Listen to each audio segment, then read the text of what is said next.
Bonjour à tous et bienvenue pour cette nouvelle vidéo. Je suis ravie de vous retrouver. J'espère que vous allez bien, que vous avez passé une bonne semaine et que vous avez eu de très très bonnes lectures.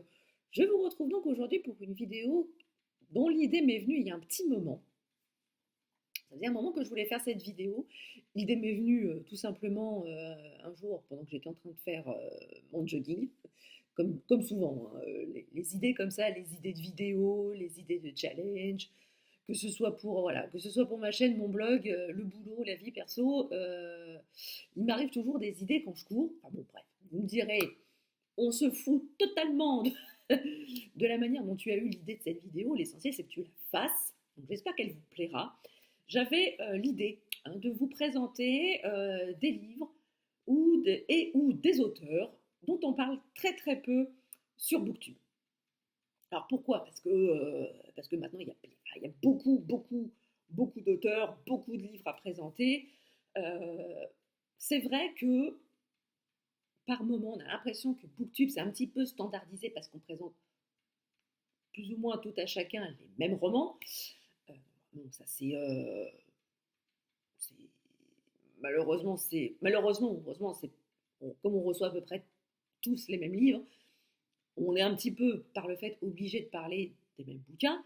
Donc, aujourd'hui, je voulais un petit peu faire la place à des auteurs que j'ai lus il y a longtemps, bien avant d'ouvrir cette chaîne, donc, dont je ne vous ai pas encore parlé forcément parce que je les ai lus il y a longtemps, mais qui, pour ma part, gagnent à être connus et qui méritent tout aussi bien leur place sur Booktube à l'heure actuelle que des auteurs plus récents.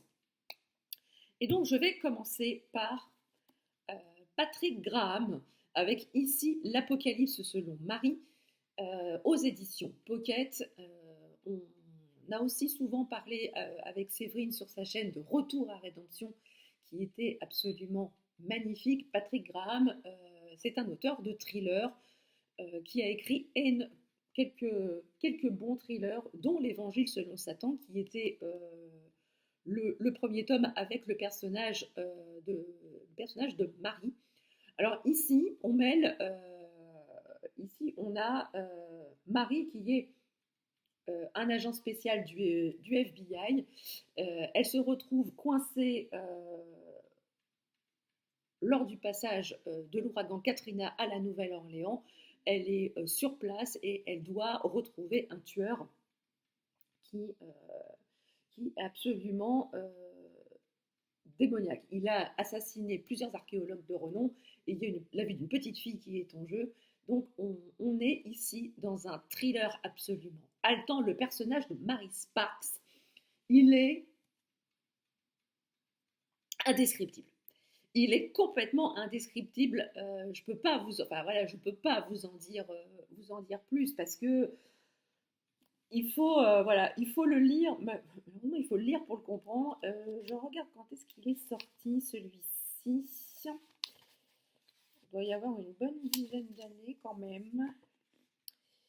Voilà, 2010. Il est sorti en 2010, donc il y a 12 ans. Il y a 12 ans que je l'ai. Voilà, il y a 12 ans que je l'ai lu. Malheureusement, Patrick Graham a arrêté d'écrire et j'ai trouvé ça fort dommage pour des raisons X ou Y. Mais tous ces romans sont absolument géniaux.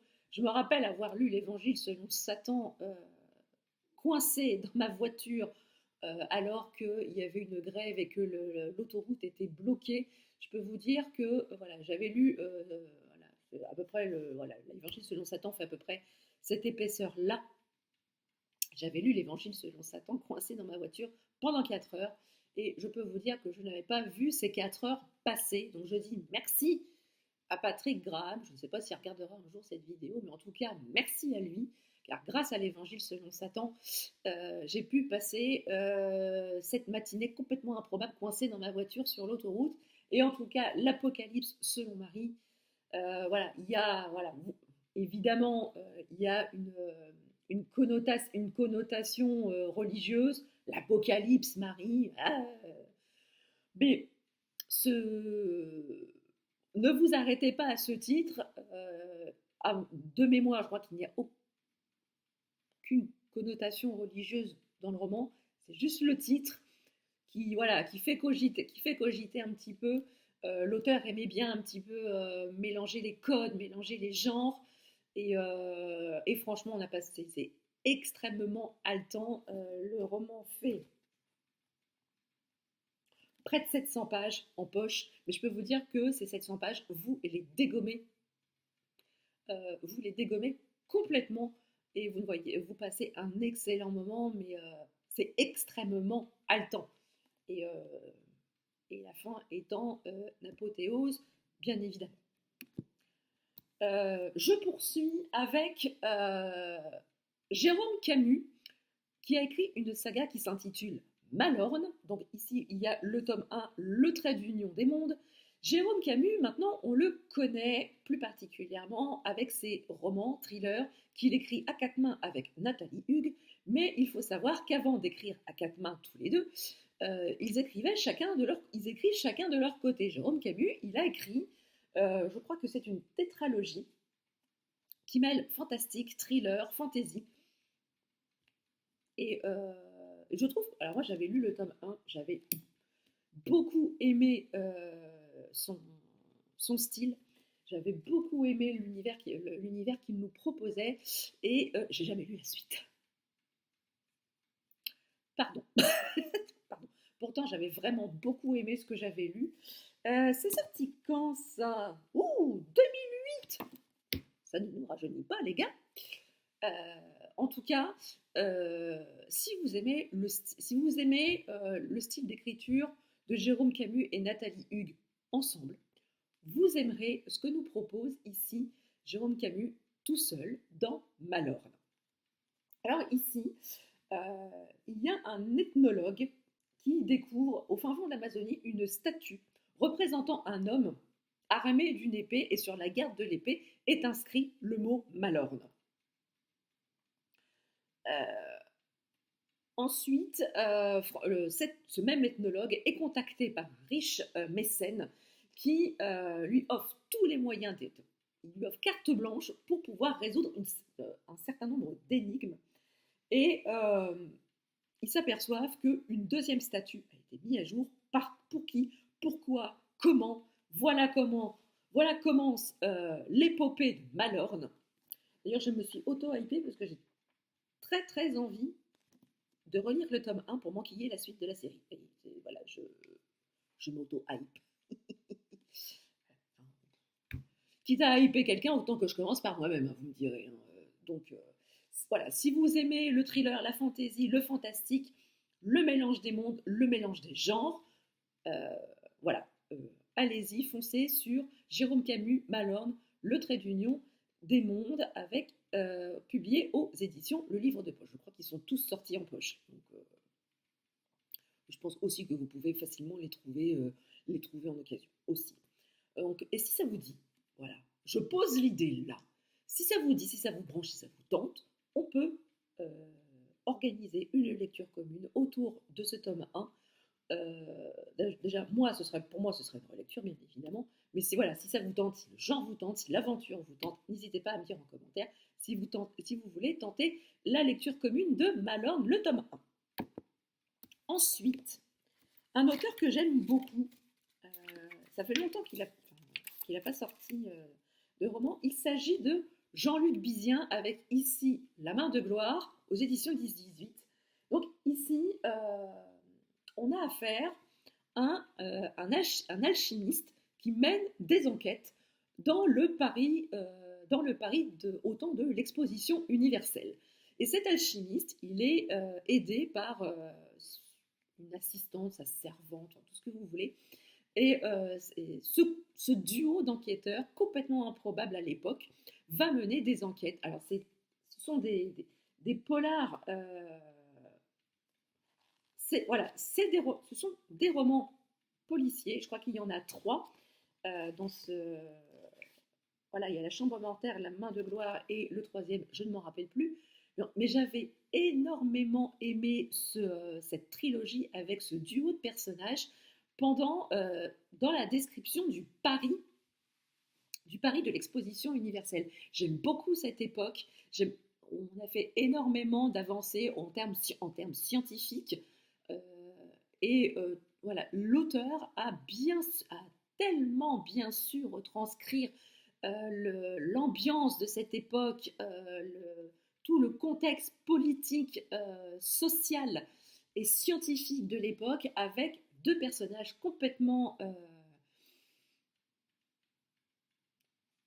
ils sont posés là, ils sont complètement à l'opposé à l'opposé du contexte de 1800 et des brouettes. On a un alchimiste qui, voilà, il a une formation scientifique, et on a et on a aussi la jeune femme, sa jeune gouvernante, qui, pour l'époque, est une jeune femme très très très en avance sur son temps. La preuve, parce qu'elle l'aide quand même, elle l'aide quand même dans ses enquêtes, alors elle aurait pu rester à sa place de gouvernante. Mais voilà, elle est profondément volontaire, elle est très très intelligente, et, Simon Bloomberg, l'alchimiste héros de cette trilogie, il a tout de suite su reconnaître le potentiel de Sarah, même si à l'époque, bon, bah voilà, les femmes devaient rester à leur place. Il a aussi tout de suite su l'opportunité qu'il avait à s'associer avec elle, une histoire enfin voilà, on a aussi l'évolution de la relation qu'ils ont entre eux sur les trois romans. J'ai beaucoup aimé. Franchement, si vous aimez le contexte historique, vraiment des bons romans policiers qui se passent en France à cette époque, jetez-vous sur ce roman, et vous verrez aussi que notre Simon Bloomberg n'est pas tout à fait... Enfin voilà, c'est pas un ange non plus. Il a ses travers, et Sarah va l'aider quand même à la fois à résoudre ses enquêtes et aussi à résoudre ses propres problèmes. Autre auteur qu'on voit très peu aussi sur Booktube, il s'agit de Tom Clancy, ici avec le tome 1 de Rainbow Six, publié toujours aux éditions du Livre de Poche. On ne saurait trop présenter Tom Clancy comme le père fondateur des romans d'espionnage. Il a énormément inspiré le cinéma. Il est l'auteur d'Octobre Rouge, qui a été monté en film avec Sean Connery. Alors je crois que dans Octobre Rouge, ça se passe dans un sous-marin en pleine guerre froide entre l'URSS, tristement d'actualité malheureusement, et les États-Unis. C'est le papa, quand même, Tom Clancy, c'est le maître incontesté des romans d'espionnage. Moi, j'avoue que j'avais découvert ça quand j'étais gamine. Là, celui-ci, je l'ai acheté. Je l'ai acheté à sa sortie poche. Remontons dans le temps, les enfants. Remontons dans le temps. Pouic, c'est pas mis.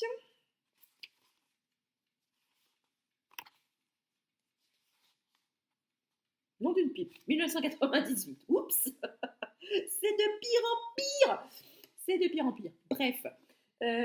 Donc celui-ci, je crois que je ne l'ai jamais lu. Voilà, ça fait partie des reliques de ma palle, à l'instar du lit d'Aliénor, hein, qui est là-haut et toujours sous blister, bien évidemment.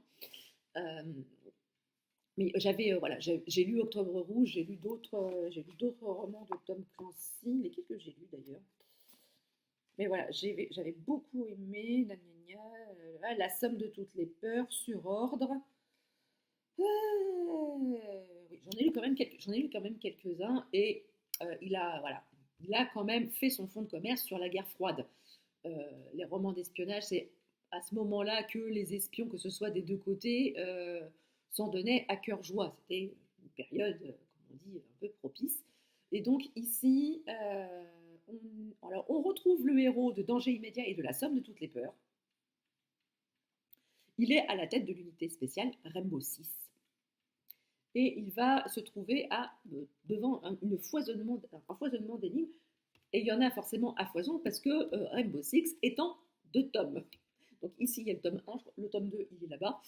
Voilà, pourquoi pas se faire un challenge spécial espionnage avec les romans de Tom Clancy. Un Tom Clancy-ton, on va dire. Pourquoi pas.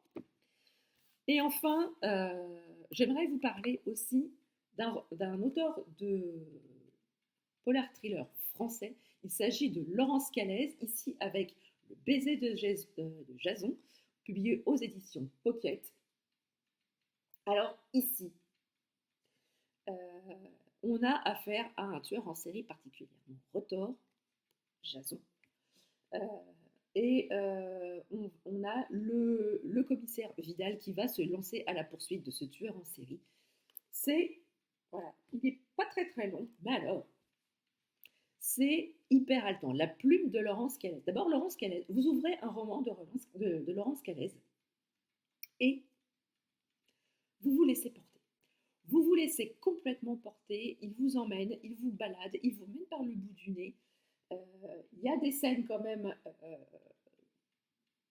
les scènes de meurtre sont explicites sans tomber dans le gore et dans le sanguinolent. C'est extrêmement descriptif, c'est même assez, on pourrait dire assez cinématographique, parce que je crois il me semble me rappeler que Laurence Calaise est scénariste aussi pour la télévision, il écrit des scénarios de téléfilms, je crois. Laurent, si tu regardes la vidéo, tu pourras me taper sur les doigts si j'ai dit des âneries. Mais voilà, ça fait assez longtemps qu'il n'a pas sorti de nouveau roman. Mais en tout cas, il faut savoir que ce roman a reçu le prix Sang d'encre des lycéens. Il date quand même un petit peu, hein, celui-ci. Ouais, 2006. Donc, vous pouvez facilement à la fois le trouver en poche et le trouver en occasion. Mais si vous pouvez découvrir la plume de Laurence Calaise, c'est haletant, c'est incisif. Là, le personnage du tueur en série, il est quand même particulièrement retors.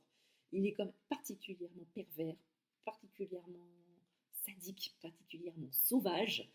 Euh, Bref, un tueur en série dans toute sa splendeur. Voilà, si on peut appeler ça comme ça. Hein. Mais en tout cas, c'est particulier, c'est prenant. On parle très très peu de cet auteur de thriller français. Il n'a absolument pas à rougir face à un frontilier. C'est extrêmement bien écrit, c'est très très fluide, c'est haletant. Vous passez un très très bon moment et franchement, moi j'ai hâte que Laurent, si tu m'écoutes et si un jour tu vois cette vidéo, j'ai hâte de lire ton prochain roman, ton style d'écriture me manque, tes bouquins me manquent. Donc voilà, l'appel est lancé.